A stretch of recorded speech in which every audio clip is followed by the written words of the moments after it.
Hello नमस्कार, मैं विकास शर्मा एक बार फिर से आप सभी का समता एजुकेशन ट्रस्ट पर बहुत बहुत स्वागत करता हूं। और आज के जो सेशन में हम बात करने वाले हैं वो मेंसुरेशन की बात करने वाले हैं, जो कि हमारे बैंकिंग के लिए भी बहुत ज़्यादा इंपॉर्टेंट है।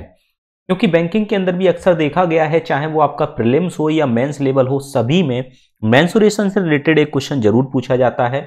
और अक्सर लोग जो बैंकिंग की तैयारी करते हैं वो इसको थोड़ा सा लाइटली लेकर चलते हैं, तो आपको इसको लाइटली लेकर नहीं चलना है। मैं आपको डिटेल में ये सारी चीज़ें समझाऊंगा, जहां पर मैं आपके सामने जैसा कि स्क्रीन पर लिखा हुआ है, ट्राइंगल से लेकर यानी कि 2D से लेकर 3D तक के हर एक कॉन्सेप्ट को बहुत अच्छे से आपके सामने क्लियर करूंगा। तो जिससे आपके अगर कॉन्सेप्ट क्लियर होंगे, आपको फॉर्मूले याद करने की बहुत ज़्यादा जरूरत नहीं पड़ेगी, तो फिर उसके बाद क्वेश्चंस को आप आसानी से सॉल्व कर पाओगे। तो चलिए आज के सेशन को हम स्टार्ट कर देते हैं। जैसा कि आप लोग देख पा रहे होंगे कि सामने आपके ट्राइंगल लिखा हुआ है। तो हम बात करते हैं कि ट्राइंगल होता क्या है। सबसे पहले बात करते हैं कि ट्राइंगल क्या होता है। तो सर, ट्राइंगल जो हमारा होता है वो 3 भुजाओं से घिरा हुआ एक एरिया होता है, एक बाउंड्री होती है जो 3 भुजाओं से 3 साइडेड से ये क्या होती है, कवर होती है। ठीक है, तो सबसे पहले इसमें हम बात करते हैं स्केलेन ट्राइंगल की। स्केलेन ट्राइंगल क्या होता है? स्केलेन ट्राइंगल एक ऐसा ट्राइंगल होता है जिसकी तीनों साइड हमारी क्या होती हैं, अलग अलग होती हैं। जिसकी तीनों साइड, तो देखो ये वाली साइड हमारी ए दी गई है, ये वाली साइड हमारी बी दी गई है और ये वाली साइड हमारी सी दी गई है। ठीक है, तो ये तीनों साइड की जब हमारी लेंथ डिफरेंट डिफरेंट होती है तो उसको हम स्केलेन ट्राइंगल बोलते हैं। स्केलेन ट्राइंगल को अगर हम हिंदी में बोलें तो इसको हम बोलते हैं विषमबाहु त्रिभुज। ठीक है, अब देखिए यहां से देखो, नीचे मैंने लिखकर भी आपको दिया हुआ है कि A, B and C are 3 sides of triangle and S is the semi perimeter. अब सेमी पेरीमीटर सर क्या होता है? तो सेमी पेरीमीटर को समझने के पहले हम पेरीमीटर समझते हैं। तो पेरीमीटर क्या होता है इसको हम समझने की कोशिश करते हैं और आपको समझाते हैं। तो पेरीमीटर का मतलब होता है, हिंदी में अगर हम इसको बोलें तो इसको हम क्या बोलते हैं, इसको हम बोलते हैं, हिंदी में इसका नाम होता है आपका, एक मिनट रुकिएगा, पेरीमीटर। ठीक है, तो एरिया होता है उसे हम ट्राइंगल, जो हमारा एरिया होता है उसे हम क्षेत्रफल बोलते हैं, इसको हम परिमाप बोलते हैं। सॉरी, थोड़ा सा दिमाग में नहीं आ रहा था, परिमाप। ठीक है, तो हिंदी में इसे हम परिमाप बोलते हैं। इसका मतलब होता है कि कोई भी अगर हमारा 2D फॉर्म का कोई भी अगर हमारा चित्र दिया गया है, कोई भी आपको एक आकृति दी गई है, कोई भी आपके सामने फिगर दिया गया है, तो वो अगर आपका 2D फॉर्म में है तो उसकी सारी साइडों को अगर लेंथ को जोड़ दें तो वही हमारा पेरीमीटर बनता है। ठीक, तो अगर मैं इसके पेरीमीटर की बात करूं तो इसका पेरीमीटर जो हमारा बनेगा वो पेरीमीटर हमारा क्या बनने वाला है, ए प्लस बी और प्लस सी। ये इसका पेरीमीटर बनेगा कि नहीं। अब जब सेमी पेरीमीटर की बात होती है, सेमी पेरीमीटर का मतलब होता है आधा कर देना किसी चीज को। तो आधा करने की यानी कि सेमी पेरीमीटर की जब बात हो रही है तो इसका मतलब एक बात साफ साफ समझ में आती है यहां पर कि सेमी पेरीमीटर में हम इसका डिवाइड 2 का कर देंगे। तो जब हम इसमें डिवाइड 2 का कर देंगे, यानी कि इसमें हम डिवाइड 2 का कर देंगे, दैट कॉल्ड सेमी पेरीमीटर। तो हम इसको सेमी पेरीमीटर अगर लिखना चाहें, अगर हम इसमें सेमी पेरीमीटर आपको बताना चाहें कि क्या होगा, तो आप इसको लिख सकते हैं कुछ इस तरीके से कि सेमी पेरीमीटर यानी कि अर्ध परिमाप, हिंदी में इसको बोलेंगे हम अर्ध परिमाप। तो इसका फॉर्मूला हमारा बन जाएगा क्या, कि परिमाप का आधा कर दो, यानी कि a plus B plus C divided by 2। This is called हमारा सेमी पेरीमीटर, यानी कि सभी साइडों का सम कर दो और 2 का डिवाइड दे दो, तो इसी को हम क्या बोलते हैं, सेमी पेरीमीटर बोलते हैं। बात इतनी आपको समझ में आ गई होगी। मैंने यहां पर ये लिखकर भी दिया है, देखो सेमी पेरीमीटर को ऐसे डिनोट करेंगे और ये चीज आपको यहां पर लिख के दी है कि a plus B plus C divided by 2, this is called semi perimeter. अब यहां पर देखिए कि यहां पर एक मैंने, अगर कोई भी चीज होगी, कितनी भी लंबी चौड़ी टेढ़ी मेढ़ी कोई भी आकृति आपकी 2D हो, क्या उसमें हम हाइट डाल सकते हैं कि नहीं? हम हाइट बिल्कुल डाल सकते हैं उसमें। तो मैंने इसके अंदर भी एक हाइट डाली, जिसको हमने नाम क्या दे दिया, जिसका नाम हमने h दे दिया, जिसका नाम हमने क्या दे दिया, h नाम दे दिया, यानी कि हाइट को h से डिनोट कर दिया। और वो जिसके ऊपर टिकी होगी, यानी कि अगर मैं कोई ऐसे करके लंबा सा एक पोल खड़ा करूं तो वो पोल जिस बेस पे टिका होगा उसे हम बेस बोलेंगे कि नहीं बोलेंगे बच्चे? तो यहां पर हमारा बेस क्या हो जाएगा, बी हमारा बेस हो जाएगा बच्चे। ठीक है, तो b अगर हमारा बेस हो जाएगा तो b is the base and h is the altitude of triangle, यानी कि हाइट को हम यहां पर एल्टीट्यूड के नाम से भी जानते हैं। तो अब एक बात समझ में आती है हमको कि अगर हम इसका एरिया निकालें, अब हमको एक बात समझ में आती है यहां पर कि अगर हम इसका एरिया निकालने के लिए जाते हैं सर, तो एक चीज आप यहां पर समझने वाली बात है, वो समझने वाली बात यह है कि एरिया आपका दो तरीके से निकाला जा सकता है। कैसे कैसे निकाला सकता है बच्चे? अगर एरिया हमको निकालना है जब हमारे पास हाइट अगर गिवन होगी, इफ हाइट गिवन, अगर हाइट अगर आपके पास गिवन होगी तब तो हम इस फॉर्मूले से लगाएंगे जो मैंने आपके सामने हाईलाइट करके दिखाया हुआ है। तो हम इस फॉर्मूले से इसको सॉल्व करेंगे। बात समझ में आ गई? फॉर्मूला क्या बनेगा हमारा? एरिया बराबर 1/2 base into height, 1/2 base into height. बात समझ में आ गई आपको बच्चे? अगर यही चीज अगर हमको हाइट नहीं गिवन हो, अगर हाइट नहीं गिवन होगी तो हम इस फॉर्मूले का यूज करेंगे। ये फॉर्मूला आपके सामने जो मैं हाईलाइट करके दिखा रहा हूं, इस फॉर्मूले का हम यूज करेंगे। और ये फॉर्मूला हमारा कौन सा बोला जाता है? हीरोस फॉर्मूला बोला जाता है। कौन सा बोला जाता है? हीरोस फॉर्मूला इसका नाम भी होता है। अब ये इसमें s ब्रैकेट में s minus a, s minus b, s minus c लिखा हुआ है। अब आप सोच रहे होंगे कि सर s क्या है यहां पर? तो सर अभी मैंने आपको समझाया था कि s का मतलब क्या होता है। s का मतलब ये है, s का मतलब होता है आपका तीनों साइड का सम करके 2 का भाग दे देंगे, तो इसी को हम सेमी पेरीमीटर बोलते हैं। तो s का मतलब क्या हो गया यहां पर? सेमी पेरीमीटर हो गया। क्लियर हुई इतनी बात? आपको समझ में आ गया होगा सभी को? ठीक है। अब देखो पेरीमीटर बराबर क्या होता है? a प्लस बी प्लस सी, जो कि हमारा सेमी पेरीमीटर का डबल होता है, जो कि हमारा सेमी पेरीमीटर का डबल होता है। इतनी चीजें आपके दिमाग में बहुत अच्छे से पहुंच चुकी होंगी, आपने चीजों को बहुत अच्छे से यहां पर समझ लिया होगा। अब हम नेक्स्ट स्लाइड पे बढ़ते हैं, यानी कि आपको स्केलेन ट्राइंगल का एरिया अगर निकालना है तो आप निकाल सकते हो, स्केलेन ट्राइंगल का अगर आपको पेरीमीटर निकालना है तो आप फाइंड कर सकते हो। अब हम बात करते हैं यहां पर इक्विलैटरल ट्राइंगल। अब इक्विलैटरल ट्राइंगल क्या होता है इसको समझने की कोशिश करते हैं। तो देखो इक्विलैटरल ट्राइंगल का मतलब ये होता है एक ऐसा ट्राइंगल, इक्विलैटरल ट्राइंगल का क्या मतलब होता है? इक्विलैटरल ट्राइंगल का मतलब ये होता है कि एक ऐसा ट्राइंगल जिसकी क्या है?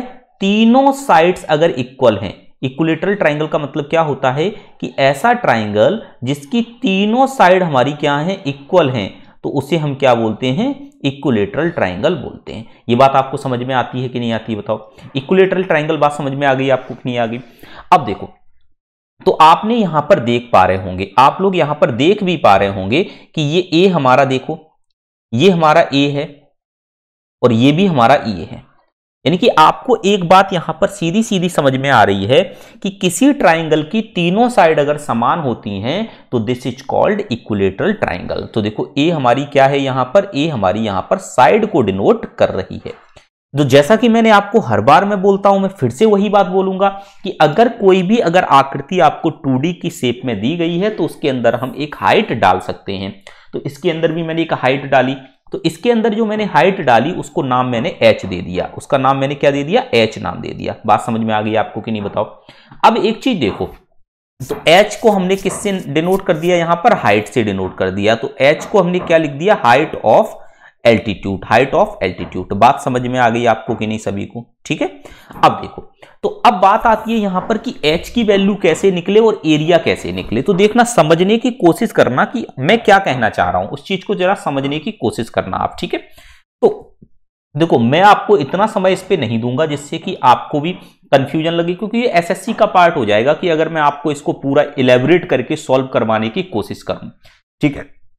तो आप लोग यहां पर याद रखना कि इक्विलैटरल ट्राइंगल के अंदर कभी भी हाइट निकालनी होती है, इक्विलैटरल ट्राइंगल के अंदर हाइट निकालनी होती है तो उसका फॉर्मूला होता है √3/2a। क्या होता है? √3/2a। ठीक है। अब एरिया निकालना होगा तो कैसे निकलेगा? तो हाइट की जगह आप क्या पुट कर दोगे? हाइट की जगह आप इस चीज को पुट कर दोगे। जैसे ही आप हाइट की जगह इसको पुट कर दोगे तो मल्टीप्लाई करोगे तो ये हमारा बनेगा √3/4a²। तो एरिया हमारा कितना आ जाएगा? √3/4a²। ठीक है। बात समझ में आ गई आपको इतनी? अगर यहीं पर अगर हम बात करते हैं कि पेरीमीटर क्या होगा, तो मैंने लास्ट वाले स्लाइड में भी आपको समझाया था जब मैंने आपको स्केलेन ट्राइंगल समझाया था, और इस बारी स्लाइड में मैं अगेन आपको समझाता हूं कि अगर कभी भी किसी भी आकृति का, किसी भी फिगर का, किसी भी 2D फिगर का अगर आपको पेरीमीटर निकालना होता है, परिमाप निकालना होता है, तो उस कंडीशन में हम करते क्या है बच्चे, उस कंडीशन में बच्चे हम तीनों जितनी भी साइड होती हैं उन साइड का हम लेंथ का सम कर देते हैं बच्चे। तो यहां पर आपको जो साइड दी गई है वो 3 साइड दी गई हैं, और तीनों साइड की जो हाइट, वो जो आपको लेंथ दी गई है वो a दी गई है बच्चे। तो हम तीनों साइड की लेंथ को हम यहां पर ऐड कर देंगे, तो बच्चे हमारा निकल कर क्या आएगा, यहां पर 3a निकल कर आएगा। तो यही हमारा क्या हो गया, पेरीमीटर हो गया, जिसको हिंदी में हम परिमाप भी बोल सकते हैं। ठीक है बच्चे। तो इक्विलैटरल ट्राइंगल का आपको क्या क्या यहां पर पता चला। पहली बात इक्विलैटरल ट्राइंगल की आपको बच्चे ये पता चली कि इक्विलैटरल ट्राइंगल के अंदर हमेशा फर्स्ट पॉइंट आपको क्या पता चला कि इक्विलैटरल ट्राइंगल में तीनों साइड हमारी इक्वल होती हैं, पहला पॉइंट। दूसरा पॉइंट आपको यहां पर क्या पता चला कि इक्विलैटरल जो ट्राइंगल होता है हमारा बच्चे, उस इक्विलैटरल ट्राइंगल की अगर मुझे हाइट निकालनी होती है तो वो ये होती है। ठीक है बच्चे। तीसरा पॉइंट आपको क्या पता चला कि अगर उसका एरिया निकालना होगा, तो तीसरा पॉइंट बच्चे आपको ये पता चला कि अगर आपको एरिया निकालना होगा बच्चे तो वो हमारा ये होता है। ठीक है। अब चौथा पॉइंट हमारा क्या पता चला बच्चे आपको, चौथा पॉइंट आपको ये पता चला कि अगर पेरीमीटर निकालना है तो तीनों साइडों का सम कर देंगे तो 3a आ जाएगा। इस तरीके से ये आपने 4 चीजें यहां पर इक्विलैटरल ट्राइंगल की सीख ली। अब बात करते हैं नेक्स्ट पॉइंट पर आते हैं। नेक्स्ट पॉइंट हमारा ये रहा आपके सामने, और ये रहा आइसोसेलेस ट्राइंगल। आइसोसेलेस ट्राइंगल को अगर मैं हिंदी में बोलने जाऊं तो इसको हम बोलते हैं समद्विबाहु त्रिभुज। नाम से ही समझ में आ रहा है, समद्विबाहु त्रिभुज। समद्विबाहु त्रिभुज का मतलब क्या होता है, जिसकी 2 भुजाएं समान होती हैं, जिसकी 2 भुजाओं की लंबाई क्या होती है, समान होती है, उसे हम समद्विबाहु त्रिभुज बोलते हैं। तो आप बच्चे यहां पर देखने की कोशिश करोगे, समझने की कोशिश करोगे कि देखो यहां पर एक भुजा है, इसको a हम नाम दे रहे हैं, दूसरी भुजा है उसको भी a नाम दे रहे हैं, लेकिन जो तीसरी भुजा है वो हमारी b है। यानी कि यहां पर आपको एक चीज समझ में आ रही है साफ साफ कि 2 भुजाएं यहां पर समान है और तीसरी भुजा हमारी यहां पर डिफरेंट है। तो जो तीसरी भुजा डिफरेंट है उसके ऊपर मैंने क्या डाल रखा है, एक h डाल रखा है, एक लंब डाल रखा है, एक लंब डाल रखा है। मैंने क्या बोला था आपसे कि लंब तो आप किसी भी आकृति में डाल सकते हो। बच्चे समझ में आ रही बात आपको कि नहीं, यहां तक आपको कोई भी समस्या नहीं होगी, ऐसी मैं उम्मीद कर सकता हूं आपसे। ठीक है। अब देखो, अब यहां से बात यह आती है कि कभी भी कोई भी ट्राइंगल आपके सामने लिखा होता है तो आपके दिमाग में, आपके जहन में एक सवाल आता है कि सर इसका एरिया कैसे निकालेंगे। तो देखो मैं आपको बता दूं, एरिया निकालने के पहले सबसे पहले ये जानो कि इसके अंदर कौन कौन से पॉइंट आपने डिनोट किए हैं। तो ए है, ए को आपने क्या है, इक्वल साइड है हमारी, बी क्या है, यहां पर बेस है हमारा, और एच क्या है, यहां पर हाइट ऑफ एल्टीट्यूड है यहां पर। अब एच निकालने के लिए जाते हैं तो एच हमारा ये निकल कर आता है। मैं डिटेल में नहीं जाऊंगा बिल्कुल भी, मैं बार बार आपसे ये चीज बोल रहा हूं, क्योंकि अगर मैं डिटेल में इसको समझाने बैठा तो बहुत समय आपको लग जाएगा इसमें। तो ये h की वैल्यू हमारी कितनी निकल कर आ गई, हमारी h 4a² माइनस के b² अपॉन 2, यानी कि ये h निकल कर आ गया। जब h हमारे पास ये निकल कर आ गया तो एरिया का फॉर्मूला आपको पता है कि जो कि कॉमन फॉर्मूला हमारा होता है वो होता है 1/2 बेस इंटू हाइट। तो 1/2 बेस इंटू हाइट में अगर मैंने हाइट की वैल्यू को यहां पर रख दिया तो ये हमारा बन जाएगा कितना, b/4 4a² माइनस के b²। तो ये हमारा फॉर्मूला निकल कर आ गया। तो इसका फॉर्मूला क्या हो गया, b/4 4a² माइनस के b²। यही हमारा क्या निकल कर आ गया, इसका एरिया का फॉर्मूला आ गया। बताओ बात समझ में आ गई आपको इतनी। अब पेरीमीटर की बात करते हैं। तो हर बार जैसा कि मैं आपको बार बार ये चीज बोल रहा हूं कि पेरीमीटर का मतलब होता है कि अगर कोई भी साइड आपको दी गई है, कोई भी साइड आपको दी गई है, उन साइड का सम कर दो। जब यहां पर सम करने जाओगे आप तो a है और ये a है और ये b है, तो a और a का सम हमारा क्या बनेगा, 2a, और b का सम क्या बनेगा, b। तो 2a प्लस b, तो ये हमारा क्या बन गया यहां पर, ये हमारा पेरीमीटर निकल कर आ गया। बात समझ में आ गई आपको कि नहीं, बताओ यहां तक कोई भी समस्या आपको है क्या, बताइए। ये चीज निकल कर आ गई, 2a प्लस b हमारा क्या निकल कर आ गया, यहां पर पेरीमीटर निकल कर आ गया। ठीक है। तो इस तरीके से आपने ट्राइंगल को समझा, तीनों ही ट्राइंगल को मैंने आपको बहुत अच्छे से समझाया। पहला ट्राइंगल आपका स्केलेन ट्राइंगल था, दूसरा ट्राइंगल आपका इक्विलेटरल ट्राइंगल था और तीसरा ट्राइंगल आपका आइसोसेलेस ट्राइंगल था। तीनों ही ट्राइंगल को आपने समझा, तीनों ही ट्राइंगल के एरिया निकालने का फॉर्मूला समझा, तीनों ही ट्राइंगल के पेरीमीटर को निकालने का फॉर्मूला समझा, तीनों ही ट्राइंगल की हाइट निकालने का भी फॉर्मूला आपने यहां पर समझा। ठीक है। अब बात करते हैं नेक्स्ट पॉइंट पर चलते हैं। नेक्स्ट पॉइंट आपके सामने ये लिखा हुआ है राइट एंगल ट्राइंगल। अब देखना राइट एंगल ट्राइंगल में क्या होता है कि एक साइड हमारी हाइट को ही डिनोट कर देती है, सीधा सीधा एक साइड इसमें सीधा सीधा हाइट को ही डिनोट कर देती है, इसे हम बोलते हैं राइट एंगल ट्राइंगल। तो जैसे एक साइड हाइट को डिनोट कर रही है तो एक बेस को डिनोट करेगी, तो बी हो गया। तो अब इन दोनों को मिलाने वाले को जो हम क्या बोल देते हैं, उसको हम बोल देते हैं हाइपोटेनस। इसीलिए इसको P परपेंडिकुलर से शो करते हैं, इसको B बेस से शो करते हैं, इसको H हाइपोटेनस से शो कर देते हैं। ठीक है, बात समझ में आ गई। अब इसमें क्या होता है, देखो B को बेस माना मैंने, P को मैंने एल्टीट्यूड या हाइट माना और H को मैंने हाइपोटेनियस माना। अब इसमें हमेशा याद रखना, आपने 9th और 10th क्लास में एक चीज पढ़ी है कि कभी भी राइट एंगल ट्राइंगल, कोई भी राइट एंगल ट्राइंगल होता है उसके अंदर पाइथागोरस थ्योरम हमेशा अप्लाई की जा सकती है। अब ये पाइथागोरस थ्योरम क्या होती है, तो पाइथागोरस थ्योरम इसके अंदर अप्लाई की जा सकती है। अब पाइथागोरस थ्योरम क्या होती है बच्चे, पाइथागोरस थ्योरम होती है कि जैसे परपेंडिकुलर लिखा हुआ है ना, तो परपेंडिकुलर का स्क्वायर प्लस बेस लिखा हुआ है तो बेस का स्क्वायर, और ये बराबर होता है एच स्क्वायर के, तभी ये हमारा एक राइट एंगल ट्राइंगल को शो करेगा, तभी एक राइट एंगल ट्राइंगल को ये डिनोट कर पाएगा। जैसे मैं आपसे ये कहूं कि परपेंडिकुलर की वैल्यू आपके पास 3 है, एच की वैल्यू आपके पास 5 है और बी की वैल्यू आपके पास 4 है, क्या ये ये क्या राइट एंगल ट्राइंगल को तीनों साइडें शो कर रही हैं? तो इस फॉर्मूले में रख के देखो, तो 3 का स्क्वायर आप करो यहां पर और यहां पर करो 4 का स्क्वायर, क्या ये हमारे 5 के स्क्वायर के बराबर आ रहा है? चेक करते हैं। 3 का स्क्वायर 9 आ गया, 4 का स्क्वायर 16 आ गया और 5 का स्क्वायर 25 आ गया। तो 16 और 9 क्या हो गया? 25, और यहां भी कितना हो गया? निकल कर आ गया 25। तो यहां से हमको एक बात समझ में आ गई बच्चे कि 25 इक्वल टू 25, यानी कि ये वाली जो वैल्यू है ये हमारी किसको शो कर रही है? ये हमारे हाइपोटेनस को शो कर, वो पाइथागोरस थ्योरम को प्रूव कर रही हैं। और जो वैल्यू पाइथागोरस थ्योरम को प्रूव करती हैं उन वैल्यू की हेल्प से हम एक राइट एंगल ट्राइंगल बना सकते हैं। यह बात आपके दिमाग में पहुंच गई होगी। ठीक है, अब यहां पर एक चीज देखो कि अगर मैं यहां पर देखूं एरिया का फॉर्मूला क्या होगा, तो इसमें तो हमको परपेंडिकुलर भी पता है, इसके अंदर तो हमको बेस भी पता है, तो डायरेक्ट फॉर्मूला हमारा हो जाएगा एरिया का यहां पर। तो एरिया का जो फॉर्मूला हमारा यहां पर निकल कर आएगा बच्चे, वो निकल कर आएगा हमारा 1/2 बेस इंटू हाइट, यानी कि बेस हमारा बी और हाइट यानी कि पी। तो ये हमारा फॉर्मूला निकल कर आया एरिया का। पेरीमीटर, जैसा कि मैं हर बार बोलता हूं कि पेरीमीटर का मतलब यह होता है आपका कि जो भी आपकी साइड दी गई हैं उनकी लेंथ का सम ही हमारा पेरीमीटर कहलाता है।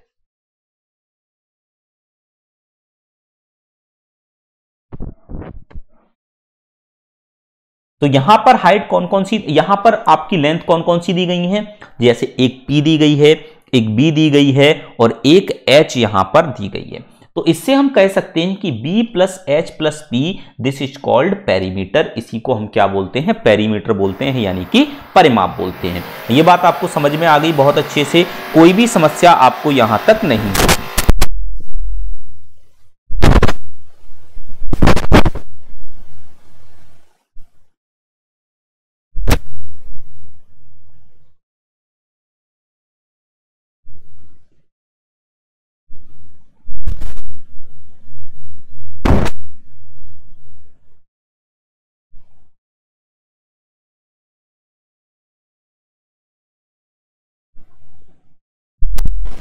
अब इसके बाद हम बात करते हैं, एक और आता है आइसोसेलेस राइट एंगल। आइसोसेलेस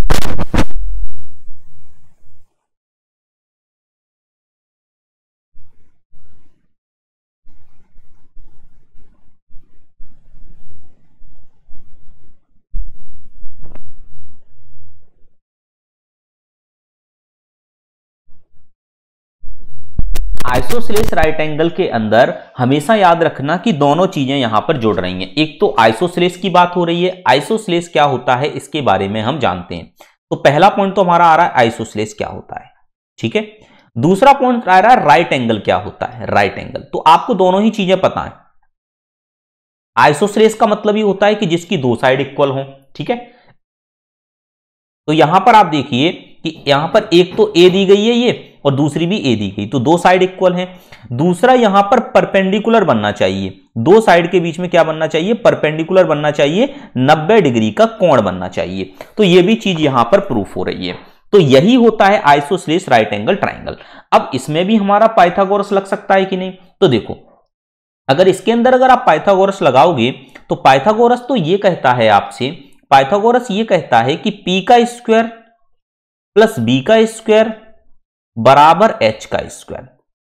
तो p हमारा यानी कि a का स्क्वायर और b यानी कि हमारा a का स्क्वायर और h यानी कि h का स्क्वायर, यानी कि ये हमारा कितना बन गया 2a स्क्वायर बराबर h स्क्वायर। तो यहां पर अगर हम देखेंगे तो 2a स्क्वायर बराबर h स्क्वायर ये बनेगा। तो h स्क्वायर को हम ऐसे लिख सकते हैं h बराबर √2a। तो यहां पर ये h की वैल्यू हमारे पास कितनी निकल कर आई, √2a आई। तो देखो h की वैल्यू हमारे पास √2a आ गई कि नहीं आ गई, बताओ। कोई समस्या आपको यहां तक, किसी भी प्रकार की कोई भी समस्या आपको हो तो बताओ। अब देखो एरिया का फॉर्मूला क्या होता है, 1/2 बेस इंटू हाइट, यही तो होता है बेस इंटू हाइट। तो बेस की वैल्यू तो a है यहां पर, तो 1/2 बेस की वैल्यू a रख देंगे और हाइट की वैल्यू √2a है। अब यहां से हम a से a देखेंगे तो a स्क्वायर बन जाएगा, तो ये हमारा बन जाएगा 1/2 बेस इंटू हाइट। तो हाइट बराबर तो हमारे पास a √2 आ रही है, ठीक है। तो एरिया हमारा क्या निकल कर आएगा, ओके बेस इंटू हाइट। तो बेस तो हमारा a है और हाइट भी हमारी a है, √2a तो हाइपोटेनस है ना, तो ये बनेगा 1/2a स्क्वायर। तो यहां से हमारा क्या निकल कर आ गया 1/2a स्क्वायर। क्या ये हाइट नहीं है, ये हाइपोटेनस है। गलत मत कर देना, ये हाइपोटेनस है। जैसे मैंने अभी सोच लिया वैसे आपको नहीं सोचना, ये हाइपोटेनस है। हाइट हमारी क्या होती है, एल्टीट्यूड। तो यहां पर तो हाइट और बेस दोनों ही क्या दी गई है, हमको a दी गई है, दोनों ही a दी गई है। तो दोनों की a वैल्यू रख के तो एरिया हमारा क्या निकल कर आ गया 1/2a स्क्वायर हमारा एरिया निकल कर आ गया। ये बात आपको बहुत अच्छे से भली भांति से समझ में आ चुकी होगी, ठीक है बच्चे। क्लियर हुई बात आपको यहां तक। चलो पेरीमीटर तो वही होता है आपका कि जितनी भी हमारी साइड दी गई हैं उन सभी की लेंथ को जोड़ दो। तो 2a प्लस h यानी कि पेरीमीटर हमारा 2a प्लस h निकल कर आ गया। तो ये बात थी हमारी आइसोसेलेस राइट एंगल की। यानी कि आपने यहां पर सारे ट्राइंगल को समझ लिया होगा, लगभग जितने भी ट्राइंगल मैंने आपको यहां पर समझाए सभी चीजें आपको यहां पर बहुत अच्छे से समझ में आई होंगी, कोई भी समस्या आपको यहां तक नहीं होगी, ठीक है। अब बात करते हैं आपको क्वाड्रिलेटरल की। भाई क्वाड्रिलेटरल क्या होता है, सबसे पहले तो इसके बारे में जान लेते हैं। तो क्वाड्रिलेटरल का मतलब ये होता है कि क्वाड का मतलब होता है चार, ठीक है। तो ऐसी आकृति जो चार भुजाओं से घिरी होती है, एक ऐसी आकृति जो चार भुजाओं से घिरी होती है, दिस इज कॉल्ड क्वाड्रिलेटरल। तो देखो एक भुजा ये है, अभी मैंने ये नहीं बोला कि उसके अंदर कोई मैंने टाइप नहीं बताया, सिर्फ क्वाड्रिलेटरल की बात की है आपसे यहां पर बच्चे। मैंने सिर्फ आपको यहां पर चतुर्भुज की बात की है, क्वाड्रिलेटरल की बात की है। मैंने यहां पर अभी कोई भी आपको स्पेसिफिकेशन नहीं दिया है, कोई भी मैंने यहां पर आपको स्पेसिफिकेशन अभी नहीं दिया है। यह चीज आप यहां पर समझ के चलें, ठीक है।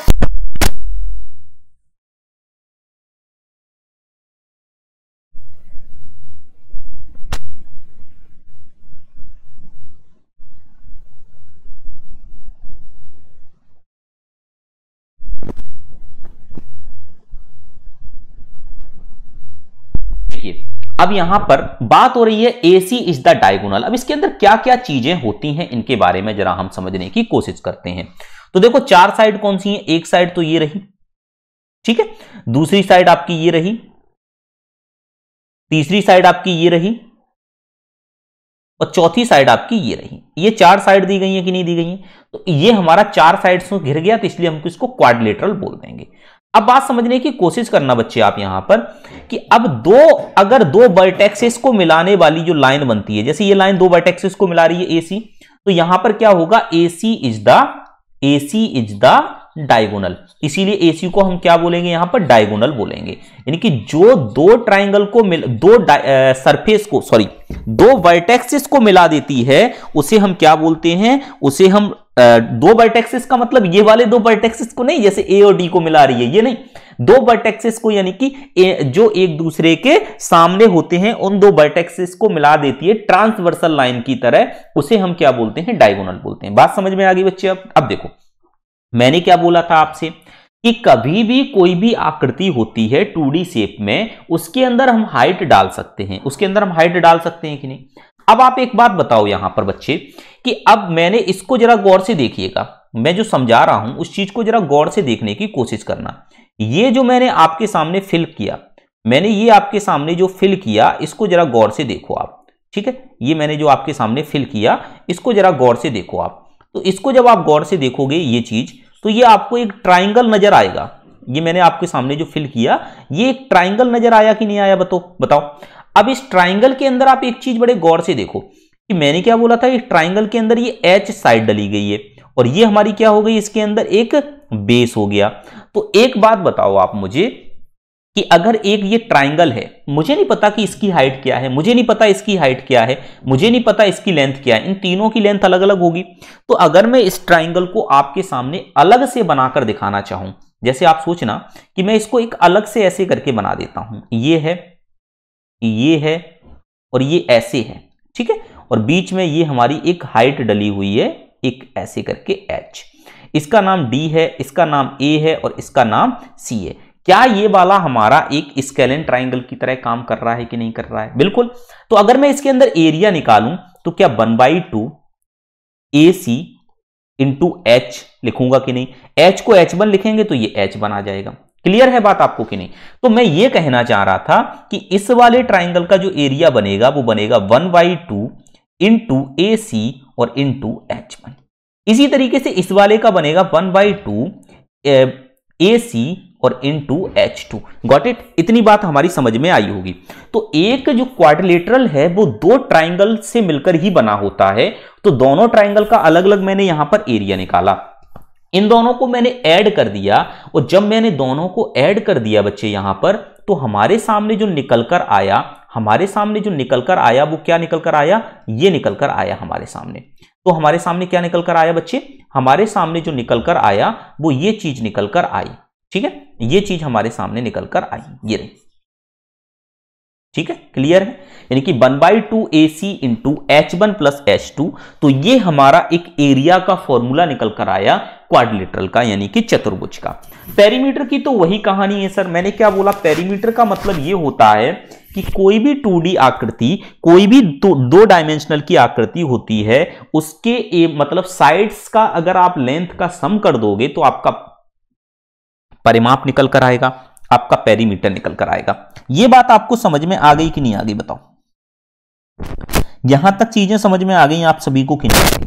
क्लियर है इतनी बात? चलो, तो ये हमारा पेरीमीटर निकल कर आया, ठीक है सर, ये हमारा क्या निकल कर आया? पेरीमीटर। तो यहां से आपने क्वाड्रिलेटरल को समझा, अभी स्पेसिफिकेशन इसके अंदर कोई नहीं दिया है, सिर्फ क्वाड्रिलेटरल को समझा आपने। अब बात करते हैं आपके सामने क्वाड्रिलेटरल के अंदर सबसे पहले बात करते हैं रेक्टेंगल की। रेक्टेंगल को हम हिंदी में बोलें तो आयत बोलते हैं। रेक्टेंगल को हम हिंदी में क्या बोलते हैं? आयत बोलते हैं, ठीक है, तो इसको हम बोलते हैं आयत। आयत बोलते हैं। बात समझ में आ गई आपको इतनी? आयत। अब इसके अंदर समझिएगा बच्चे, बड़े ध्यान से सुनिएगा, है ना। तो इसके अंदर जैसे ये चार भुजाओं से घिरी हुई आकृति होती है, जब एक चार भुजाओं से घिरी हुई आकृति है, इस चार भुजाओं से घिरी हुई आकृति में अगर मैं देखूं तो आप एक चीज देख पा रहे होंगे कि एक लेंथ है और एक ब्रेथ है। तो आपको मैं इसकी डेफिनेशन अगर देना चाहूं कि आयत की डेफिनेशन क्या होती है, तो आयत की जो डेफिनेशन होती है, समझिएगा, मैं आपको फिर से समझाता हूं। आयत की जो डेफिनेशन आपकी होती है वो डेफिनेशन ये होती है कि आमने सामने की भुजाएं बराबर होती हैं। तो ये वाली अगर लेंथ हमारी L है, आमने सामने की भुजाएं बराबर होने का मतलब अगर ये वाली लेंथ L है तो ये वाली भी लेंथ हमारी क्या होगी? यहां पर L ही होगी। ये वाली भी लेंथ हमारी क्या होगी? यहां पर L होगी। बात समझ में आ रही है आपको कि नहीं बताओ? तो इस लेंथ को भी हम क्या बोलेंगे, यहां पर एल बोलेंगे। ठीक है, तो इसी तरीके से अगर मैं यहां पर देखना चाहूं, अगर इसी तरीके से मैं यहां पर देखना चाहूं कि ये वाली अगर हमारी ये और ये एक दूसरे के बराबर होंगी, तो ये अगर बी है, अगर ये वाली बी है, तो समझने की कोशिश करिएगा सर ये भी हमारी बी होगी, ये भी हमारी बी होगी।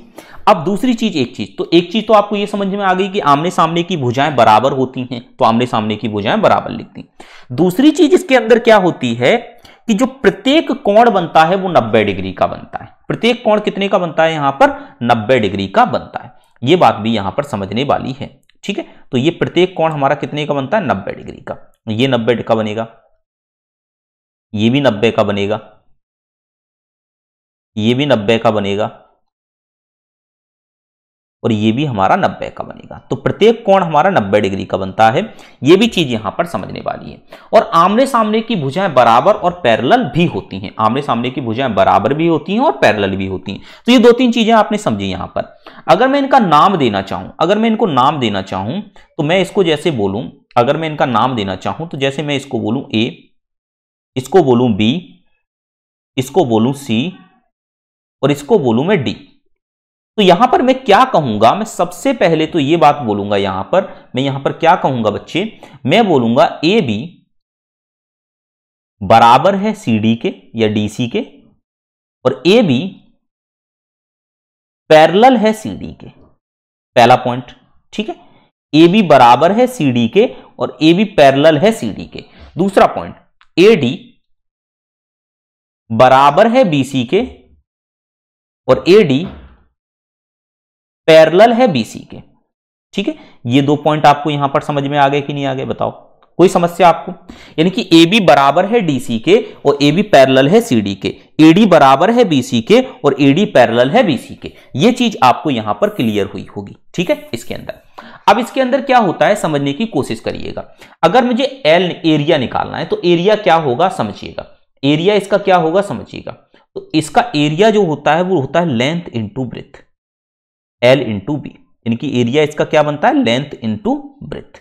ठीक है, बात समझ में आ गई आपको कि नहीं, क्लियर है इतनी बात आपको? चलिए अब इसके अंदर बात करते हैं। अगर पेरीमीटर होता है तो वो होता है हमारा 2l प्लस बी, डायगोनल हमारा क्या होता है L square plus B square. ये तीन पॉइंट आपको यहां पर समझ के चलने हैं कि अगर कभी भी आयत की बात होती है, रेक्टेंगल की बात होती है, तो वहां पर पहला पॉइंट आपको सर ये समझ के चलना है कि उसका जो एरिया होता है वो एल इंटू बी होता है, इनकी लेंथ इंटू ब्रेथ होता है।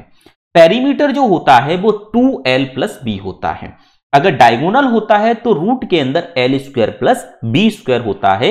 ये चीजें आपको यहां पर समझ के चलनी है। ठीक है बच्चे, यहां तक बातें समझ में आ गई आपको, कोई समस्या आपको यहां तक नहीं होगी। अब देखिए नेक्स्ट पॉइंट की अगर हम बात करें, अब बात करते हैं स्क्वायर की। तो स्क्वायर के अंदर क्या होता है, पहला पॉइंट, पहली बात तो ये होती है कि स्क्वायर की चारों भुजाएं बराबर होती हैं। तो जैसे अगर मैं इसका नामकरण कर दूं, अगर मैं इनका नाम दे दूं, बात समझिएगा, अगर मैं इसका नाम दे दूं तो जैसे मैं इसको लिख दूं ए, मैं इसको लिख दूं ए, ठीक है, इसको लिख दूं बी, इसको लिख देता हूं सी और इसको लिख देता हूं डी। ठीक है सर, तो ए बी सी डी मैंने इनका नाम दे दिया। तो इसका मतलब क्या हुआ, इसका मतलब ये हुआ, इसके अंदर जो मतलब हुआ वो ये हुआ आपका कि ए बी बराबर बी सी बराबर सी डी और बराबर ए डी, ये होता है। और इसी के साथ साथ इसके अंदर एक चीज और होती है कि ए बी पैरेलल होती है सी डी के और ए डी पैरेलल होते हैं बीसी के। इसके साथ साथ यहां पर एंगल ए बराबर एंगल बी बराबर एंगल सी बराबर एंगल डी बराबर 90 डिग्री भी होता है। तो ये पॉइंट आपको यहां पर बहुत अच्छे से समझ में आए होंगे, आपको कोई भी समस्या यहां तक नहीं हुई होगी। ठीक है, ये सारी पॉइंट आपको बहुत अच्छे से समझ में आए, कोई भी समस्या आपको यहां तक नहीं हुई होगी। ठीक है, गॉट इट, इतनी बात समझ में आ गई आपको? चलिए अब बात करने की ये आती है यहां पर कि जो स्क्वायर होता है इसके अंदर डायगोनल क्या होता है भाई। तो डायगोनल इसका होता है ए रूट टू, डायगोनल क्या होता है a√2। तो कैसे आप समझ पाओगे इसको, तो समझने की जरा कोशिश करो कि जब ये वाला कोण 90 डिग्री का है तो ये हमारा एक ट्राइंगल बन रहा है कि नहीं बन रहा है। कौन सा एक ट्राइंगल बन रहा है, मैं आपके सामने बना के दिखाता हूं, थोड़ा सा समझिएगा।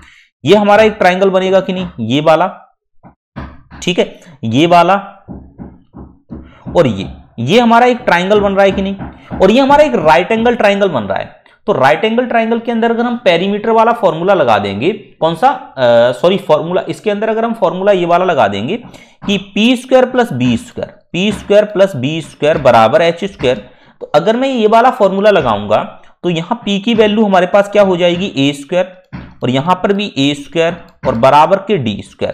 तो यहां पर ये 2a² d², तो d की वैल्यू हमारे पास जो निकल कर आएगी वो निकल कर आएगी, क्या निकल कर आएगी, a√2। क्या निकल कर आएगी, a√2।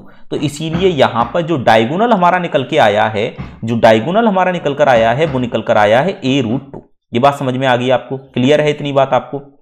एरिया की कहानी तो वही होती है a इंटू ए, यानी कि a² हमारा यहां पर एरिया होगा, या फिर a² बोल दो या d²/2 बोल दो, बात तो एक ही है भाई। a² बोल दो या d²/2 बोल दो, बात तो एक ही है यहां पर, ठीक है, क्लियर है बात आपको, ठीक है, समझ में आ गई चीजें।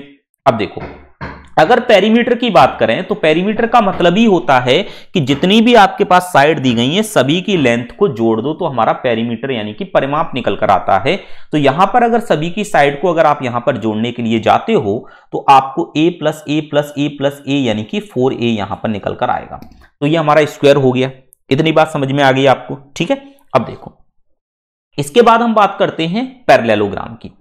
पैरेललोग्राम हमारा क्या होता है, इसको समझने की कोशिश करना है। A and B are sides adjacent to the each other, यानी कि पैरेललोग्राम में ये होता है कि आमने सामने की भुजाएं बराबर तो होती हैं, आमने सामने की भुजाएं बराबर होती हैं, ठीक है, लेकिन और पैरेलल भी होती हैं। यानी कि कंडीशन को समझने की कोशिश करना कि मैं कहना क्या चाह रहा हूं यहां पर, उस चीज को समझने की कोशिश करना। जरा देखो, ये कह रहा हूं मैं कि आमने सामने की भुजाएं बराबर होती, जैसे ये A है, ये B है, ये C है और ये D है। तो यहां पर होता क्या है कि AB बराबर BC बराबर CD बराबर AD, ये तो है आपके पास, सॉरी गलत हो गई। AB बराबर BC और ये हटाओ, एक minute, just one minute. AB बराबर BC होता है और AB बराबर, ये भी गलत हो गया, एक मिनट, जस्ट वन मिनट। देखिए, AB बराबर CD होता है, AB बराबर CD और AD इक्वल टू BC, ये होता है। इसके साथ साथ ये भी होता है कि AB पैरेलल CD, ये भी होता है, और ये भी होता है AD पैरेलल BC, ये भी होता है। बट 90 डिग्री का एंगल नहीं होता यहां पर 90 डिग्री का एंगल नहीं होता है। ये चीज आपको यहां पर समझने वाली है पैरेललोग्राम में। अब पैरेललोग्राम जो होता है इसका एरिया क्या बनता है, तो इसके अंदर आप एक हाइट डाल सकते हो, या तो वो आपको मेंशन करके देगा क्वेश्चन के अंदर, अगर मेंशन करके नहीं देगा तो उसमें कुछ ना कुछ ऐसी वैल्यू आपको दी जाएंगी जिसकी हेल्प से आप हाइट निकाल सकते हो। तो अगर आपके पास हाइट आ जाएगी और बेस आ जाएगा, तो आपके पास हाइट और बेस अगर आ गई यहां पर, तो बड़े ध्यान से चीजों को समझने की कोशिश करना। मैं यहां पर आपको समझा रहा हूं, देखिए मैं यहां पर कुछ समझा रहा हूं आपको, बड़े ध्यान से समझने की कोशिश करना। जैसे अगर मैं यहां से यहां भी डालूं तो ये भी हमारी h होगी, जैसे ये h है यहां से यहां तक। ये बात आपको समझ में आती है कि नहीं आती है, बताओ, इतनी बात आपको समझ में आती है कि नहीं, बताइए। मैं फिर से एक बार समझाता हूं आपको। जैसे जिस तरीके से आपकी ये h है, उसी तरीके से अगर मैं यहां से ऐसे ऊपर एक डालूं तो ये भी तो h की तरह काम करेगी कि नहीं करेगी। अब आप मुझे एक बात बताओ कि मैं इन दोनों को आमने सामने को ऐसे मिला दूं तो ये दो ट्राइंगल बने कि नहीं बने। एक हमारे पास ट्राइंगल बना ADB, तो ADB ट्राइंगल के अंदर अगर आप एरिया निकालो, यानी कि इस ट्राइंगल का अगर आप एरिया निकालो तो ये बनेगा 1/2, बेस हमारा क्या हो जाएगा A और हाइट हमारे पास h हो जाएगी।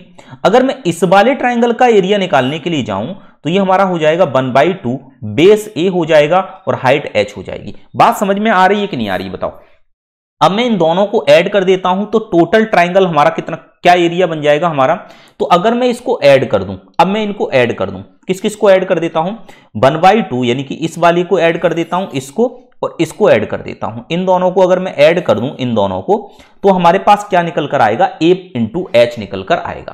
तो यहां से हमको पता चला कि इसका जो एरिया होता है वो हमारा क्या होता है, a इंटू एच होता है। ये बात क्लियर हुई आपको कि नहीं, बताओ, समझ में आ गई। पेरीमीटर की कहानी तो सेम होती है, तो इसका पेरीमीटर होता है 2a प्लस बी। पेरीमीटर हमारा क्या होता है, 2a प्लस बी। ठीक है, बात समझ में आ गई इतनी आपको। यानी कि आपने पैरेललोग्राम भी यहां पर समझ लिया कि पैरेललोग्राम का एरिया कैसे निकलता है, पेरीमीटर कैसे निकलता है, ये चीज भी आपको यहां पर समझ में आ गई। पूरी तरीके से सारी चीजें आपको यहां पर समझ में आ रही होंगी। अब मैं बात करता हूं, नेक्स्ट आपका पॉइंट आया है रोम्बस। रोम्बस हमारा क्या होता है, रोम्बस एक्चुअली में जिस तरीके से हमारा रेक्टेंगल से पैरेललोग्राम बनता है, सेम उसी तरीके से स्क्वायर से रोम्बस बनता है।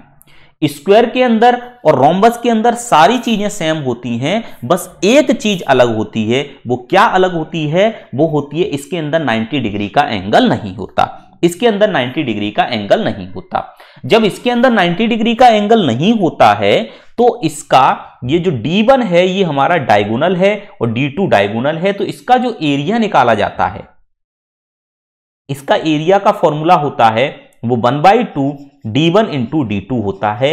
इस बात को आप याद रखेंगे।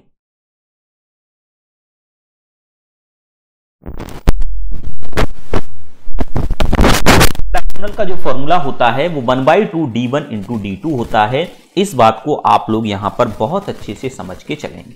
ठीक है, अब देखो ये पूरी डिटेल चीज हो जाएगी, फिर मैं आपको समझाने जाऊंगा कि 1/2 D1 इंटू D2 क्यों निकलता है, कैसे निकलता है। तो मुझे सारी चीजें समझानी पड़ेंगी कि ये जब एक दूसरे को डायगोनल काटते हैं तो 90 डिग्री का एंगल बनाते हैं, जब एक दूसरे को काटते हैं तो 2 इक्वल पार्ट में डिवाइड कर देते हैं। तो ये सारी कहानी जब मैं आपको यहां पर बता के चलूंगा तब जाके आप निकाल पाओगे। तो देखो, मैं अगर आप चाहते हो तो मैं बता देता हूं। देखो, देखिए, सबसे पहले कहानी ये है इसके अंदर कि जो ये डायगोनल होते हैं ये एक दूसरे को 90 डिग्री पर काटते हैं। पहली चीज तो ये 90 डिग्री पर काटते हैं, पहली चीज,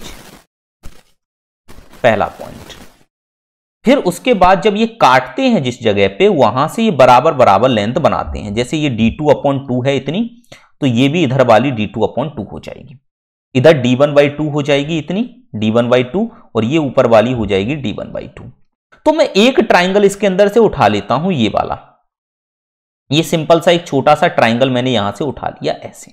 ठीक है, अब देखो इसके अंदर इस वाले पॉइंट को मैं नाम दे देता हूं O, और ये वाला पॉइंट मैं मान लेता हूं A है, और ये वाला पॉइंट मैं मान लेता हूं B है। इसके अंदर ये वाला एंगल हमारा 90 डिग्री है, तो 90 डिग्री के सामने वाला हमारा होता है हाइपोटेनस, जो कि हमको A दिया गया है।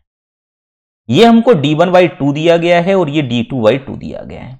ठीक है, तो ये हाइपोटेनस है, तो ये हमारा बेस हो जाएगा और ये हमारा हाइट, ये हमारा एल्टीट्यूड हो जाएगा। फॉर्मूला होता है 90 डिग्री जिस भी ट्राइंगल के अंदर बनता है उस ट्राइंगल को हम राइट एंगल ट्राइंगल बोलते हैं। और राइट एंगल ट्राइंगल में एरिया निकालने का जो फॉर्मूला हमारा निकल कर आता है, एरिया निकालने का जो फॉर्मूला हमारा होता है वो होता है 1/2 बेस इंटू हाइट। तो 1/2 बेस इंटू हाइट से D1/2 इंटू D2/2 कर देंगे हम, तो ये हमारा बनेगा कितना, D1 इंटू D2/8। ये बन गया हमारा क्या, इस वाले ट्राइंगल का एक पार्ट का एरिया बन गया। ठीक है, समझने की कोशिश करना कि मैं क्या कह रहा हूं कि एक पार्ट का जो एरिया हमारा बन के आ गया, इस वाले पार्ट का एरिया, वो हमारे पास कितना आ गया निकल के, D1/8, D1 इंटू D2 8। इसी तरीके से इसका भी होगा D1 इंटू D2 8, इसी तरीके से इसका भी होगा D1/D2 इंटू 8, इसका भी यही होगा। ठीक है, इसका भी वही होगा। इसी तरीके से इसका भी होगा D1 इंटू D2 8, इसका भी होगा वही। ठीक है, इसका भी वही होगा। समझ में आ रही बात आपका। तो इसी तरीके से 4 और इसमें करना है, तो 4 का मल्टीप्लाई करना पड़ेगा कि नहीं करना पड़ेगा आपको। तो जब आप इसके अंदर 4 का मल्टीप्लाई इसी तरीके से करोगे तो ये हमारा कितने 2 बार कैंसिल हो जाएगा, तो ये हमारा एरिया टोटल का कितना बन गया, D1 इंटू D2/2। तो यही तो हमारा निकल के आया यहां से, ये रहा 1/2 d1 इंटू d2। ठीक है, बात समझ में आ गई आपको कि किस तरीके से हमारा एरिया का फॉर्मूला 1/2 d1 इंटू d2 यहां पर निकल कर आता है। ठीक है, इसी तरीके से अगर मैं पेरीमीटर की बात करूं तो पेरीमीटर हमारा क्या निकल कर आता है, 4a निकल कर आता है। पेरीमीटर कितना निकल कर आता है, 4a निकल कर आता है। बात समझ में आ गई आपको इतनी भी। ठीक है, ये दो चीजें आपको बहुत अच्छे से समझ में आई होंगी। अब मैं बात करता हूं रोम्बस के बाद हमारा आता है ट्रेपेजियम। ट्रेपेजियम क्या होता है, ट्रेपेजियम का मतलब यह होता है कि A and B are parallel side, इसमें ए और बी एक दूसरे के पैरेलल हैं, यानी कि ये बराबर नहीं है। यहां पर आप ये कतई नहीं लिख सकते हो कि ए बी बराबर है सी डी के, ये हम नहीं कह सकते, लेकिन यहां पर हम ये कह सकते हैं कि ए बी पैरेलल है सी डी के, ये बात हम कह सकते हैं। H is the perpendicular distance between parallel side. ठीक है, और यहां पर सी डी, यहां पर बाकी बची हुई सी डी बराबर ए डी, ये भी हमारी बराबर जरूरी नहीं है, होंगी कि नहीं होंगी, और सी डी पैरेलल है ए डी के, ये भी यहां पर जरूरी नहीं है। ठीक है, बात समझ में आ गई। अब इसका एरिया जो होता है वो एरिया का फॉर्मूला होता है पैरेलल साइड का सम डिवाइडेड बाय 2 इंटू एच। ये चीज आपको याद रख के चलनी है। क्या होता है, पैरेलल साइड का sum C D into H divided by 2 into H. ये बात आपको समझ में आती है कि नहीं आती है, ये बताओ पहले तो आप। ये बात आपको समझ में आती है कि नहीं आती है, ये चीज आप मुझे बताओ। ठीक है, ये हमारा आ गया यहां से फॉर्मूला। ठीक है, पेरीमीटर तो वही होता है, सभी को जोड़ दो, A B plus B C plus C D plus A D, ये हमारा क्या निकल कर आ गया, पेरीमीटर निकल कर आ गया। बात समझ में आ गई सभी को। ठीक है, तो इसी तरीके से क्वाड्रिलेटरल के सारे टाइप हमने यहां पर समझ लिए। पहला हमारा पॉइंट कौन सा था, वो था हमारा रेक्टेंगल, दूसरा था हमारा स्क्वायर, तीसरा था हमारा पैरेललोग्राम, चौथा था हमारा रोम्बस, और पांचवा था हमारा ट्रेपेजियम। तो 5 तरीके के क्वाड्रिलेटरल मैंने यहां पर समझा दिया आपको। इसी तरीके से आपने ट्राइंगल भी समझ लिए थे। पहला ट्राइंगल आपने स्केलेन ट्राइंगल समझा, दूसरा ट्राइंगल इक्विलेटरल ट्राइंगल समझा, तीसरा ट्राइंगल आइसोसेलेस ट्राइंगल समझा, चौथा ट्राइंगल आपने समझा राइट एंगल ट्राइंगल, और पांचवा समझा आइसोसेलेस राइट एंगल ट्राइंगल। 5 तरीके के आपको मैंने ट्राइंगल भी वहां पर समझा दिए थे। ठीक है, अब देखो, अब आता है कुछ स्पेशल टाइप के क्वाड्रिलेटरल होते हैं, कुछ स्पेशल टाइप के रेक्टेंगल होते हैं, क्वाड्रिलेटरल होते हैं। इनके अंदर आपसे अक्सर क्वेश्चन पूछे जाते रहते हैं। ऐसे पूछा जाएगा कि एक आपका रेक्टेंगल शेप का क्या पूछा जाएगा, जैसे ये बना रखा है उन्होंने, एक रेक्टेंगल शेप का आपके पास पार्क है, उसके बीच में इस तरीके से पट्टी डाली गई हैं 2, यानी कि 2 पाथ ऐसे चलने के लिए नहीं बना देते, आप लोगों ने देखा होगा। ठीक है, तो आपको बताना है कि path way running across the middle of the rectangle, तो आपको इसका एरिया बताना है। तो आपका इसका एरिया बताना है, तो एरिया कैसे, और इसकी जो ब्रेथ है वो W के से दी गई है आपको, तो कैसे करोगे इसको। तो देखो, इस केस में क्या करते हैं, L प्लस बी, तो टोटल हमारा हो गया इसका, माइनस W कर दोगे और इंटू W कर दोगे, L plus B minus W into W। तो इससे हमारा इसका जो पाथ है ना, जितना पाथ है उसका एरिया हमारे पास निकल कर आ जाएगा। बात समझ में आ गई आपको कि नहीं। ठीक है, तो किस तरीके से निकालोगे, L प्लस बी माइनस के W इंटू W से। ठीक है, बात समझ में आ गई पूरी कि नहीं। पूरा डिटेल सॉल्व कराएंगे तो बहुत ज्यादा समय भी लगेगा, और आपके लिए इतना ज्यादा समझने की जरूरत भी नहीं है। आपको इतना ज्यादा समझने की कोई जरूरत भी नहीं है, विशेष बहुत ज्यादा समय लग जाएगा अगर पूरा डिटेल में कराने के लिए अगर हम इसको बैठेंगे तो। ठीक है, अब इसी तरीके से नेक्स्ट पॉइंट आता है कि इस तरीके से दिया जाएगा कि एक रेक्टेंगल नुमा पार्क है जिसके चारों तरफ ऐसे करके आपको पाथ बनाया गया है, तो एरिया इसका पूछा जाएगा। तो एरिया इसका क्या हो जाएगा, L प्लस बी माइनस के 2W इंटू 2W। ठीक है, क्योंकि इधर भी W होगा उधर भी W होगा, तो इसका हो जाएगा L प्लस बी माइनस के 2W। W क्या है, इसकी ब्रेथ है, इसकी वाइड मतलब इसका जो मतलब चौड़ाई है, किसकी, जिसपे आप चलते हो। जैसे आपने पार्कों में नहीं देखे कि साइड से आपको चलने के लिए रास्ते बना दिए जाते हैं, उसी तरीके से है। अब पेरीमीटर क्या होगा, आउटर पेरीमीटर निकालना होगा तो 2L प्लस बी निकलेगा, और इनर निकालना होगा तो 2L प्लस बी माइनस के 4W निकलेगा। बात समझ में आ गई आपको। ठीक है, इनर में हम क्या करेंगे, इनर में हमको ये हटाना पड़ेगा ना जिसपे हम चल रहे हैं, हमको तो सिर्फ पार्क का निकालना है यहाँ पे। ठीक है, चलिए, ये बात आपको बहुत अच्छे से समझ में आ गई होगी, किसी को भी किसी भी प्रकार की कोई भी समस्या यहां तक नहीं होगी। ठीक है, अब इसके बाद आता है क्वाड्रिलेटरल का आउटर पाथवे। आउटर पाथवे, ये तो हमारा इनर पाथवे था। इसी तरीके से आउटर पाथवे निकालना है, तो आउटर पाथवे का एरिया हमारा होगा L plus B plus 2W into 2W, और पेरीमीटर हमारा क्या होगा आउटर का 2L प्लस बी 4W और इनर का होगा 2L प्लस बी। कोई समस्या नहीं आपको यहां तक। यानी कि अगर आपको इनर का आउटर पाथ भी निकालना है तो ये फॉर्मूला, और इनर पाथ भी निकालना है तो ये फॉर्मूला। जब क्वेश्चंस हमारे सामने आएंगे तो इनको ज्यादा अच्छे से आपको समझ में आएगा। जब क्वेश्चंस हमारे सामने आएंगे तो इनको समझाने में और अच्छा लगेगा और अच्छे से आपको चीजें समझ में आएंगी वहां पर। ठीक है, अब इसके बाद आता है पॉलीगॉन। पॉलीगॉन क्या होता है इसको समझ लेते हैं। पॉलीगॉन का मतलब होता है, सबसे पहले समझने की कोशिश करो।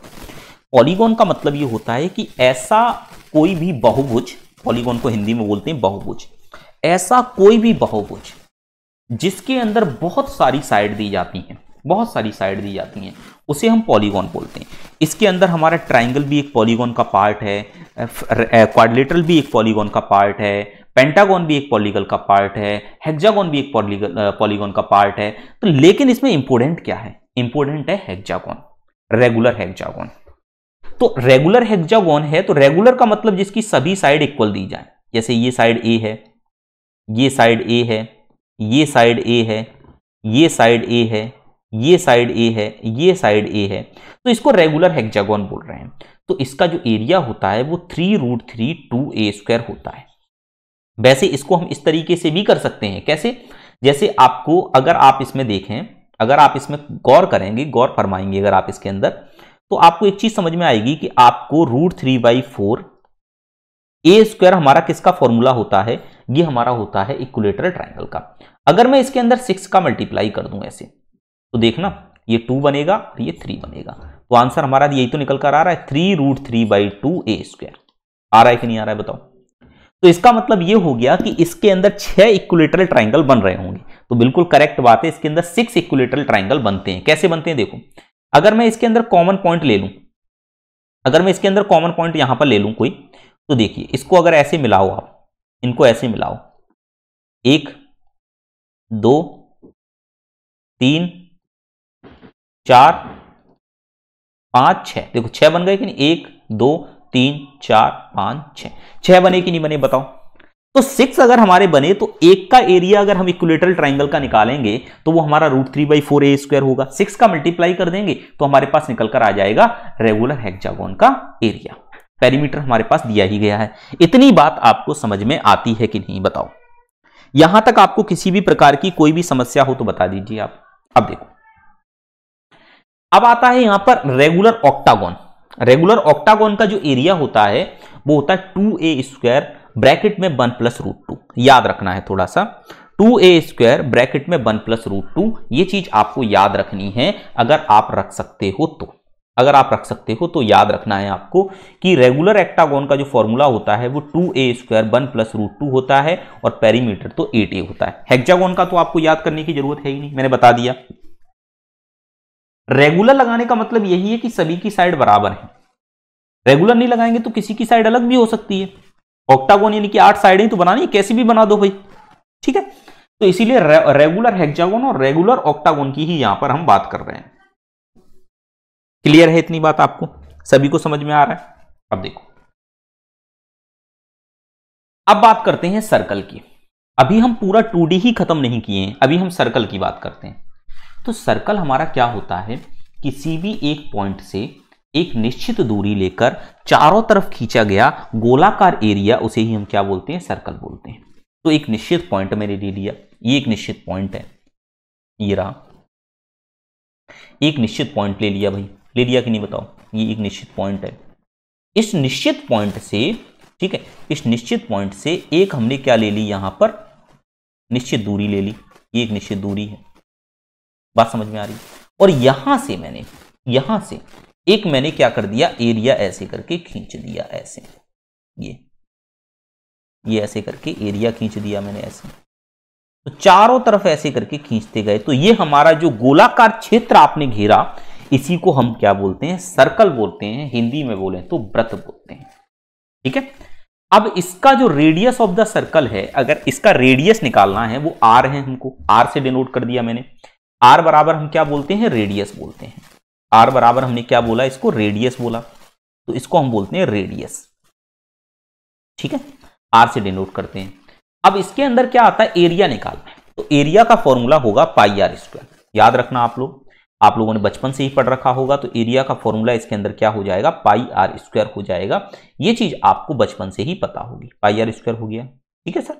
अब देखो, अगर एरिया का फॉर्मूला पाई आर स्क्वायर हो गया तो पेरीमीटर, देखो अब यहां पर समझने की कोशिश करना कि जहां पर हम उसको, वहां पेरीमीटर बोलते थे ना जिस चीज को हम क्वाड्रिलेटरल के अंदर और ट्राइंगल के अंदर, उसी चीज को हम सर्कल के अंदर सरकमफेरेंस बोलते हैं।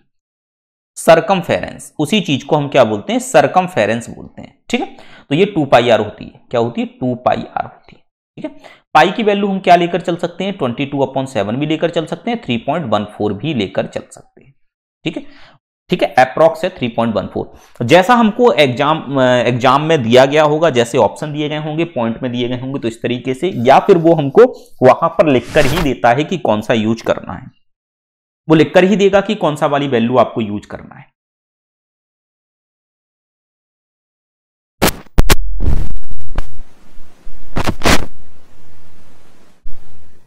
समझ में आ गई बात आपको, सर्कल की कहानी आपको यहां पर टोटल समझ में आ गई होगी कि किस तरीके से क्या करना है, ठीक है सर। अब देखो, अब आता है सर्कल के अंदर सेमी सर्कल। भाई सर्कल है कोई, सर्कल तो पूरा पार्ट होगा, सेमी सर्कल यानी कि उसका मैं हाफ कर देता हूं। तो जब मैंने इसका हाफ करा तो एरिया भी हाफ हो जाएगा, तो 1/2 पाई आर स्क्वायर हो गया। लेकिन समझने वाली बात है, वो पेरीमीटर है, सरकमफेरेंस है, सरकमफेरेंस समझने वाला है। तो देखिए कैसे समझेंगे।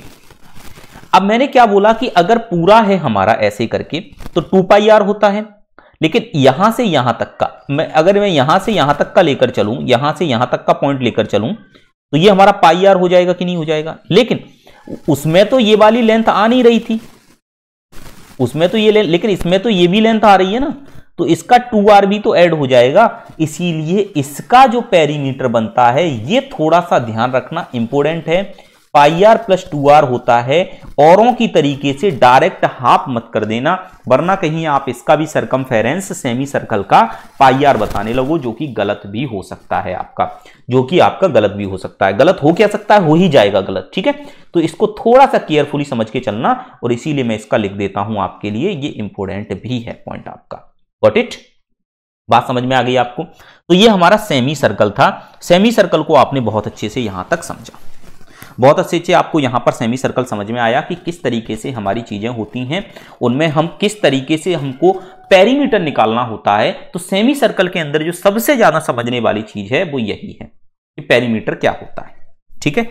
ये बात समझ में आ गई आप सभी को, किसी को भी किसी प्रकार की कोई भी समस्या यहां तक नहीं होगी, ठीक है। चलो, अब आता है सर्कल के अंदर क्वाड्रेंट, मतलब यहां तक बात समझ में आ गई। अब क्वाड्रेंट की बात करें, अभी तो मैंने 2 पार्ट किए, अब मैं इसके 4 पार्ट कर रहा हूं। तो 4 पार्ट कर रहा हूं तो एरिया के भी हमारे 4 पार्ट हो गए कि नहीं हो गए। देखो एरिया जो लिखा हुआ है उसके भी हमारे कितने पार्ट हो गए, 4 पार्ट हो गए। देखो 1/4 पाई आर स्क्वायर। लेकिन यहां पर हमारा इसको समझने वाली बात है, इसको समझने वाली बात है, जैसे पाई आर था, 2 पाई आर था, तो 2 पाई आर का पाई आर बचा, तो पाई आर का फिर से आधा कर दिया। लेकिन यहां पर तो वही चीज चलेगी, यहां पर वही चीज चलेगी, क्योंकि ये आर और ये वाला आर भी तो हमारा ऐड हो जाएगा। इस चीज को आप लोग यहां पर समझेंगे। तो यहां पर बात ये निकल कर आती है कि सर्कल कभी भी अगर आधा या 4 हिस्से या 5 हिस्से या 10 हिस्से किए जाते हैं, तो उसके अंदर हमारा पेरीमीटर निकालते समय 2r को प्लस करना पड़ता है आपको। बात समझ में आ गई, पूरी तरीके से चीजें समझ में आ गई होंगी आपको, ठीक है। चलिए अब मैं बात करता हूं नेक्स्ट पॉइंट की, और नेक्स्ट पॉइंट आपको समझाने की कोशिश करता हूं। ये रहा, रिंग और सर्कुलर पाथ क्या होता है। रिंग और सर्कुलर पाथ को समझने की कोशिश करना आप लोग जरा। जैसे कोई, मैंने इसके अंदर 2 सर्कल बनाए, 1 सर्कल और 2 सर्कल। यहां से यहां तक की लेंथ हमारी r है और यहां से यहां तक की लेंथ हमारी कैपिटल R है। अब आपसे पूछा जाए इस रिंग का एरिया क्या होगा, इस रिंग का आउटर रेडियस r और इनर रेडियस, ठीक है। अब आपसे इसका पूछा जाए तो मैं क्या करूंगा, इस पूरे वाले का यहां से यहां तक का निकालूंगा, तो वो हमारा पाई आर स्क्वायर निकलेगा। मैं इसको ऐसे लिखकर बताता हूं आपको, देखो तो उसका निकलेगा हमारा पाई और आर स्क्वायर, और इसमें से पाई स्मॉल आर स्क्वायर हटा देंगे तो पाई कॉमन आके आर स्क्वायर माइनस के आर स्क्वायर बन जाएगा। पेरीमीटर की बात करें तो आउटर का हमारा 2 पाई आर बनेगा और इनर का हमारा 2 पाई आर, उसमें कैपिटल आर लेकर चलेंगे, इसमें हम स्मॉल आर लेकर चलेंगे। ये चीज आपको यहां तक समझ में आ गई होगी, ठीक है। यहां तक मुझे उम्मीद है कि आपको पूरी चीजें समझ में आई होंगी, कोई भी प्रॉब्लम आपको यहां तक नहीं हुई होगी, ठीक है। सारी चीजें आपको क्लियर हो रही होंगी, क्रिस्टल क्लियर हो गया होगा सारा कॉन्सेप्ट आपका यहां तक, ठीक है। अब बात की जाती है यहां पर नेक्स्ट पॉइंट की। अब इसके अंदर आता है sector of circle. Sector of circle क्या होता है? एक होता है आपका सेक्टर ऑफ सर्कल, ठीक है। तो सेक्टर ऑफ सर्कल को समझने की कोशिश करिए, यानी कि उसका सेक्टर कर देना। तो सेक्टर ऑफ सर्कल जैसे एक सर्कल है, इस सर्कल के अंदर मैंने यहां से एक पार्ट लिया और इसको ऐसे करके काट दिया, तो ये जो बना जहां से मैंने काटा ये चाप है, तो ये हमने एल से डिनोट किया, ये आर है, ये आर है और ये थीटा है बीच में। अब देखना, बड़े ध्यान से सुनना, यहां पर जो समझाने वाली चीज है उसको सुनना। ओ सेंटर ऑफ सर्कल है, आर रेडियस है, एल लेंथ है और थीटा एंगल ऑफ सेक्टर है और एल बराबर 2 पाई आर थीटा अपॉन 360 होता ही होता है। क्यों होता है? देखो, अगर ये एल पूरा होता, एल अगर पूरा होता तो 360 का एंगल बनता। अगर 360 का एंगल यहां पर बनता सर, बड़े ध्यान से सुनिएगा, अगर 360 का एंगल यहां बनता सर, तो एक चीज आपको यहां पर समझ में आती बड़े अच्छे से, वो ये कि थीटा की जगह में क्या रखता है, यहां पर 360 रखता, और जैसे ही 360 रखता तो 360 कट के हमारे पास 2 पाई आर निकल कर आता। तो ये अगर पूरा एल होता तो पूरे एल की वैल्यू 2 पाई आर आती, यानी कि पूरे सर्कल की वैल्यू 2 पाई आर आती, जो कि मैंने अभी पढ़ी भी है कि सरकमफेरेंस क्या होता है सर्कल का, 2 पाई आर। क्लियर हुई बात आपको? लेकिन अगर थीटा की वैल्यू चेंज होती जाएगी तो उस हिसाब से हमारा एरिया भी चेंज होता जाएगा और उस हिसाब से हमारा ये भी चेंज होता हुआ चला जाएगा, ठीक है। अब बात यहां पर यह आती है कि एरिया कैसे निकाला जाए। एरिया, तो एरिया निकालने का जो फॉर्मूला होगा हमारा एरिया का, एक तो हमारा होगा पाई आर स्क्वायर और डिपेंड करेगा आपके थीटा अपॉन 360 पे, ठीक है। कितना आपको एरिया चाहिए भाई, पूरा चाहिए तो पूरा थीटा की वैल्यू 360 रख दो, आधे का चाहिए तो 180 रख दो और आधे का चाहिए तो कम रख दो। दूसरा फॉर्मूला जो होगा वो होगा 1/2 आर इंटू एल। अब एल क्या होगा यहां पर, एल, तो एल हमारा होता है वही चीज 2 पाई आर और इंटू थीटा अपॉन 360। तो बात तो वहीं आ गई निकल के।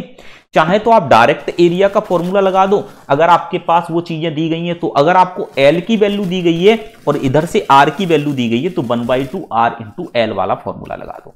तो ये बहुत इंपॉर्टेंट चीज है, इसको भी आप लोगों को समझ के चलना है। और पेरीमीटर हमारा क्या आ जाएगा, एल प्लस 2 आर आ जाएगा। पेरीमीटर हमारा क्या आ जाएगा, एल प्लस 2 आर आ जाएगा। ये बात आपको समझ में आ गई होगी, उम्मीद कर सकता हूं इतनी में, ठीक है। पेरीमीटर हमारा एल प्लस 2 आर आ जाएगा। Got it? चलिए अब बात करते हैं यहां पर नेक्स्ट पॉइंट की, और नेक्स्ट पॉइंट में हमारा आता है सेगमेंट ऑफ सर्कल। आपने ये चीज समझ ली, आपने वो समझ लिया आपने सेक्टर ऑफ सर्कल। अब सेगमेंट ऑफ सर्कल समझो। तो सेगमेंट ऑफ सर्कल क्या होता है, ये वाला जो एरिया है इसको हम सेगमेंट बोलते हैं, ये इसको हम सेगमेंट बोलते हैं। ये जो येलो येलो करके मैं दिखा रहा हूं ये सेगमेंट होता है।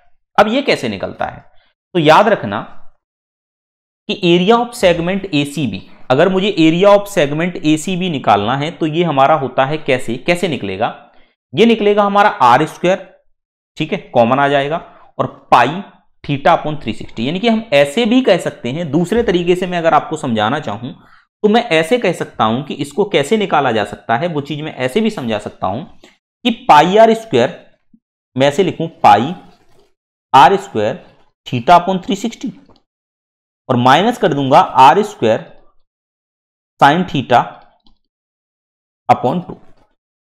मतलब समझने की कोशिश करना, मैं क्या कहना चाह रहा हूं वो समझो। पाई आर स्क्वायर थीटा अपॉन 360 को मैं लगाऊंगा तो मुझे इसका एरिया पता चलेगा, इस पूरे का, यहां से यहां तक ये वाले का एरिया, ये वाले। और इसमें से अगर मैं ये वाला एरिया हटा दूं, कौन सा वाला एरिया हटा दूं, देखो मैं समझा रहा हूं, ये वाला एरिया हटा दूं तो ये एरिया कैसे हटाया जाएगा, ये एरिया हटाया जाएगा R square sine theta upon 2 से, क्योंकि ये ट्राइंगल बन रहा है और ट्राइंगल का एक फॉर्मूला होता है हमारा 1/2 बेस इंटू हाइट और साइन थीटा, ये भी एक फॉर्मूला होता है, उसके अकॉर्डिंग मैं यहां पर इसको निकाल सकता हूं। तो इस फॉर्मूले को आपको याद रखना है। पेरीमीटर का फॉर्मूला होता है ये चीज, तो इसको भी आपको याद रखना है। पेरीमीटर का फॉर्मूला हमारा हो जाएगा 2r pi theta upon 360 plus 2r sine theta by 2। Got it? इतनी बात आपको समझ में याद रखनी है। पेरीमीटर का क्या फॉर्मूला होता है ये भी आपको याद रखना है, और आपको माइनर सेगमेंट निकालने का क्या फॉर्मूला होता है वो भी आपको यहां पर याद रखना है। ठीक है, क्लियर है इतनी बात आपको? यानी कि आपने सेगमेंट ऑफ सर्कल भी समझ लिया, सेक्टर ऑफ सर्कल भी समझ लिया, सेमी सर्कल भी समझ लिया, क्वार्टर सर्कल भी समझ लिया, यानी कि सारी चीजें आपको लगभग यहां पर क्लियर हो गई होंगी। ठीक, अब इसके बाद हम वॉल्यूम ऑफ 3D यानी कि सॉलिड फिगर की बात करेंगे। अब हम 3D की बात करेंगे तो इसको हम नेक्स्ट सेशन में समझेंगे। वहां पर मैं आपको 3D के बारे में समझाऊंगा कि किस तरीके के 3D में हमारे कौन कौन से टाइप होते हैं, क्यूब होता है, क्यूबॉइड होता है, स्फीयर होता है, सिलेंडर होता है, कौन होता है, इन सभी को हम यहां पर 3D में समझेंगे, जो कि आपको नेक्स्ट सेशन में देखने को मिलेगा। तो आज के सेशन को हम यहीं पर समाप्त करते हैं। नेक्स्ट सेशन में आपसे मुलाकात फिर से होगी। तब तक अपना ख्याल रखिएगा, मस्त रहिएगा, बिंदास रहिएगा और पढ़ाई करते रहिएगा। जय हिंद, जय भारत।